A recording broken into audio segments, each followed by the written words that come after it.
Ini adalah H&J half helmet motor.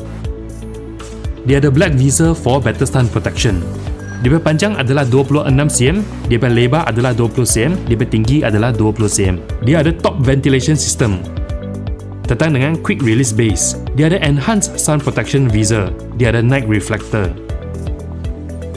Dalam dia ada thickened ESP cushioning layer. Dia adalah breathable lining.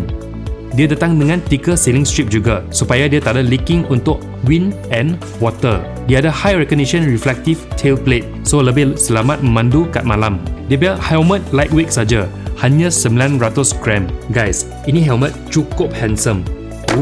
Fantastic. Dia hanya 60 lebih saja. Kalau kamu orang berminat, sila tekan back kuning. I'll see you guys again. Dadah.